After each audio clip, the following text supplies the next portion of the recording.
talk to us about music from home to the big screen and beyond. Bruno Brugnano. Thank you. Thank you.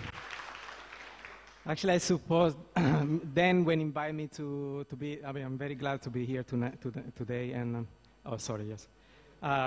Anyway, so when he told me I was invited to TED, so I asked him who was him. I really didn't know what he, I never follow. But I was so excited after knowing then all these great, guests that we had. And anyway, so I hope like you will find interesting my story. Actually, after coming all the great story and that we just heard before, I will a little bit tell you what I do, and for I understand what I do, maybe I would like to tell you a little bit about my background. Yes, yeah, she's gonna do for me. Anyway, actually, I had the whole speech figured out because normally I'm supposed to play for you too, but I have an elbow problem. I've been working on a new movie, and I'm editing so much that I have my elbow's glowing, anyway. So, and I had tried to, like I said, when I'm behind the guitar, I can speak for hours. I mean, can play for hours, but speaking is not my thing. And last day I had everything figured out. I was running, and I got so clear what I want to say. And then I thought maybe I should run around here for a few minutes and maybe get the things back to me. But anyway, so I think what is music for me? I think is a big question. And then there's one thing that came out after I was running, and it was a beautiful evening. It was after the rain. I was in the very green grass, and I was alone, and there was this sky. It was unbelievable, and I thought this is music for me. It's a connection. Music is about connection to, maybe higher power, connection to people, connection to wherever you can, and of course it's not always easy, but like I say, music is a language. When I was that I will tell you later on, like a story. When I was in the States studying music, I couldn't speak English. Actually, I can't still now, but my English is not so good. But I could play with people from Denmark, from Finland. It doesn't matter what language, what language was spoken, but we could play, and we knew how to communicate through music. It was like the beauty of music, it's unbelievable. I will say for me, through the years, I learned a lot of things. What is music for me? When you're young, you really tend to be, try to put everything that you know, and I remember my biggest influence is my dad, I guess, in my life. And I used to play, it was a mandolin player in the south of Italy during the Second War. I mean, he was a constructor guy. He had to, start working when he was 7 years old because like 12 kids in his family and very poor family. So, but he had a passion for music. He was playing mandolin. He was hired by the lovers to play under the, like a very Italians, under the window, but he had this passion for music. So he thought like when, I had his first son, he would like him to play guitar. So, and there was a guitar in my house since, I born, and there was my great desire to be a musician since I was, as far as I can remember. But I will say that for some reason in Italy back in time, still now, is music, unless maybe it's a classical music, it's not considered to be a job. I mean, every time you talk with people, they say, "What you do?" "I'm a musician." Yeah, but what you do for work?" "Yeah, I'm a musician." Yeah, but how you can make a living? And I say, I do music, so do what I do, and so it's still quite, it's quite hard, but I will say that I started play, of course, like probably everybody, I started to play in church. I make a promise to God that I could play a guitar.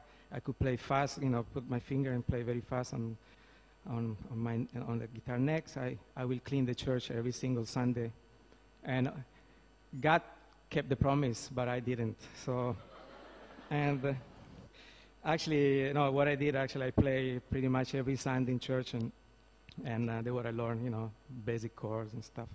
But a great thing happened to me. The father in church, this Catholic priest, he was a music lover. He was the first one who gave me the first Jimi Hendrix album. I couldn't believe, you know, so it was a revelation for me. I mean, I got this album and I couldn't believe like where all these notes come from, all this obsession, you know. I mean, it was unbelievable. You know? I was like trained to the, you know, folk music and traditional Italian music. And but one thing he promised, you know, he said, okay, you can, you know, I give you a chance to, you know, put a band together. You can play here in a church and everything, but you got to balance. You have to do the music, but you have to get something to, you know, to me too in return. And actually, that was my two big desires in my life. It was helping people, and the second thing is music. So I thought it was something I could do well, you know, maybe putting together, you know, both words. So we started this band, you know, we were so into you know, playing every day. There was so into it. The one time there was a big earthquake in Italy. We couldn't even feel it. We were like playing the Deep Purple song, and there was a big earthquake. They all came to call us, and we were like, yeah, come on, we are playing. Anyway, we were so intense. We had a great childhood, but okay, I was involved because the church. I was involved in a lot of missionary work. So when I was about 17 years old, because my interest on actually on traditional music brought me to say yes to a lot of traveling that I did through my life. And so I've been in India when I was 17 years old. I was working in a leprosy center. And while I was working there, I picked up learning a little bit, like play sitar, tabla, like a very traditional Indian instrument. And later on, I did a voluntary in Sudan. And Sudan was a pretty heavy situation. I was working. There was only 2 white guys in the whole region. It was like half of Thailand, and was amazing. You know, there was hearing a lot of hearing a lot of drums, a lot of percussions, a lot of things that really influenced my music career as well. And so later on, I decided to not to be a military. You know, like in Italy, you have to do a soldier. You know, so I decided I wasn't shoot nobody in this life. So I brought a letter to the government saying I'm not into this. You know, so we had 2 options: one, go in jail, or like do a social service. So I was lucky I did a social service, and I did 2 years work in a geriatric center, and I learned music therapy. So I was doing the music therapy for like all this. It was a great experience. So I said again, you know, because the reason why, you know, in Italy, you say, okay, you got to do, you play music, but you got to make something for living. So I learned like doing technical school. And I started working in an office. You know, I was, of course, like I was feeling miserable. I was very successful. I was like a heater designer. I can design. I was always busy. I got so much work. But I got so much thing happening in my life. You know, I had a bad relationship, and then one day I decided that's it for me. I'm leaving, and so I decided to go to the States to study. Actually, I studied in Berkeley before. We have Berkeley in Italy, like during summer, and I really like the system. And so I told my dad, that's it for me. It's time to go. So I couldn't speak English at all. I mean, I can make some funny joke, but it's not. Maybe that's too heavy, I can say. But I mean, people take advantage of my bad English, so they always call me all kind of things. But anyway, so I remember I arrived in Los Angeles. It was like 1 o'clock in the morning, and I couldn't speak English. Everything that I had was like two luggage, 3 guitars. And I booked this hotel in Hollywood, and I cried for 3 days in there. And I didn't know if it was the right thing to do. I was a broken heart from, you know, something happened to me. And so I was a beginner again, a new start. But it really was, everything changed, you know, I was saying 1 year, you know, I was living near Venice Beach, where you can see all kind of things. Like every day is you see things you never saw before in your life. And the music scene was unbelievable. and I studied in this musician institute in Hollywood, and I was so inspiring. So I said my life has been a zigzag. Some people I really have, straight. I had a really straight idea since I was a kid, but because the events I have to go left, right, left, right. So, but ultimately I had a chance to do what I really love to do, which was music. Of course, after 1 year, the money finished, when I was in school. So what I can do, see, because I was sharing my house with other roommates, Italian roommates, and Italian, they're not really, you cannot have a dinner just a sandwich, Italian, they have to have full dinner, So you have to have, main course, second, and everything. So I learned cook. Actually, my family, they're all great cooks. And in Italy, everybody cooks great. But I was working, I was cooking for my roommates, otherwise we were starving. And, without money, we try to, use a lot of fantasy, try to use all the ingredients, cheap ingredients and everything, and make taste good anyway. And so what I did, I finished the money, and somebody told some restaurant owner that I was a great cook. And he called me and said, "You want to be a chef?" Sure. I said, "You work?" "Yeah, sure." I never did, but. So I started working in this restaurant, and the first month they asked me, "Okay, you do the special dish of the day, I said, "Sure, what is that?" So I used to go in the toilet and read the book, about the recipe. I swear, God, I read the recipe, but I have good memory, because it's kind of like music, once you have it, then you can't forget, like a bicycle or whatever. Anyway, so I used to go in the toilet, and reading and come back and cooking. And one day, because all the owners that I worked, they knew that I was a musician. One day Sylvester Stallone came in the kitchen and said, "Who's Bruno?" So, it's here. Oh, Bruno, I cooked something for him, I forgot. He was so pleased, And then I cooked for Van Halen, I cooked for Bon Jovi, I cooked for all the superstars in Hollywood. And I could make a career. After 1 month, this Los Angeles Times came and did, an article about me. There was a new chef in town. I sent to my mom. She couldn't believe it. She said, I never saw you cook. It's it's in the blood, right? So we are Italians. But I tell you this story because actually now, besides music, I have a restaurant. So if somebody wants to know, it's something I put together. Anyway, try to make it short. I don't know how many minutes left. Anyway, so how many minutes we got? You got 5 minutes and 27 seconds. Oh my God. Okay. Actually, today I was thinking, man, I can make 20 minutes, and then I figured out actually maybe I can stay for an hour. Anyway. And then, to make sure that I finished working in the restaurant, I started touring with this band. I was touring in Asia. In Asia, we went through, Hong Kong, Singapore, and all these countries, and then ended up to be in Thailand. In Thailand, and then I stuck here. I never left. I got all my stuff in Los Angeles. Somebody held for like 20 years, and probably throw it away already. But so I've been in Thailand for last 18 years, I guess. My experience, like in music, I always say, started when I was probably 15 years old. It was my first recording. I was so nervous. It was like we booked the studio at 7 o'clock in the morning, and it was freezing cold in Milan. And we went to like a bar and had a grappa, like in the morning. If you know, grappa is a very hard, strong liquor. Like we were like a kids then, and it was an amazing period for me. I started recording a few albums when I was 18 with a very famous Italian artist and everything. But I had my own studio since I was, I think, 16. I always been obsessed about how recording, how I can record like multiple instruments at the same time, and how we can. And that time we have a tapes, so you play one tape back and they record with other tape, play on top, and so it was really tricky. But I have one of the first four tracks of recording studio in Milan at the time, and I was so, we have so much creativity.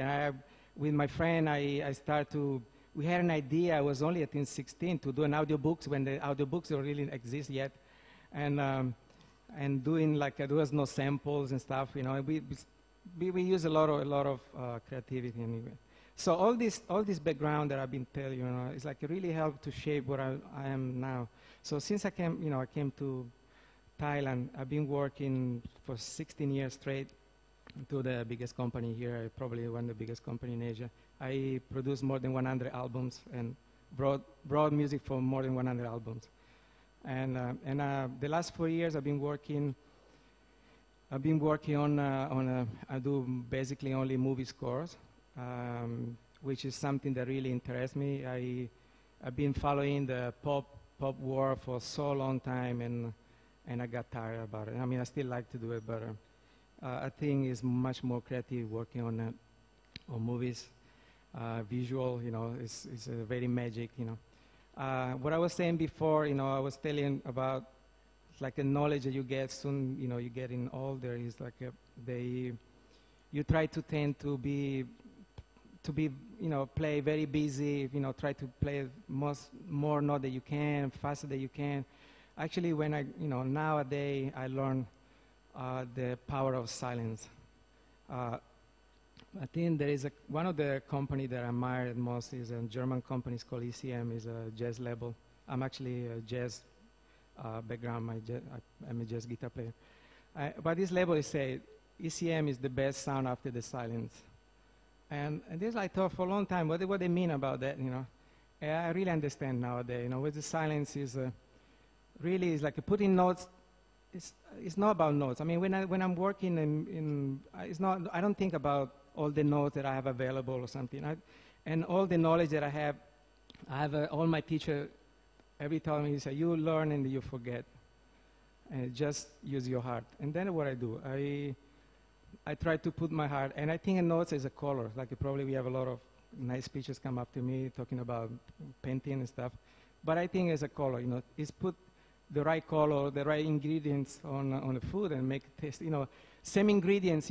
Like you cook pasta, but I give you the same ingredients and I cook, it will taste different, right? So it's the heart, I think, makes it really different too. So I think the most important thing in music is the elements are the melody.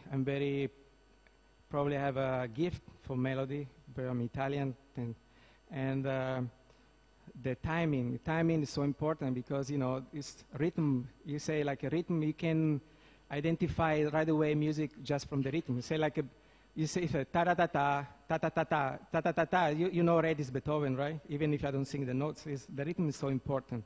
You know, it's so recognizable and everything. And I know we are running out of time, and I swear I want. Anyway. Just to say that I never stopped dreaming about music.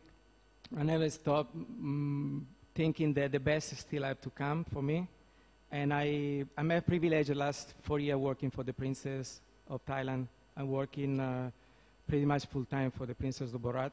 I'm a her composer, like a royal composer. And I brought some clips here. You want to listen? This is the movie that I've been working. And it's not released yet. It's going to be in maybe in 1 or 2 years. So I hope you enjoy. Sorry, I want to tell you so many things. Maybe if you want to ask, I'm very open to any question after the meeting. Thank you so much. Yep. No, I can. Yeah, I can say no. I don't feel miserable, man. I have problem really. Yes, of course. Yes. Of course. Sure. And the music. The first 3D film. Probably it's gonna be the first 3D movie. It's an epic movie. Can you put the music? The score. Put music up. Yes. Yeah.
That's it. Thanks.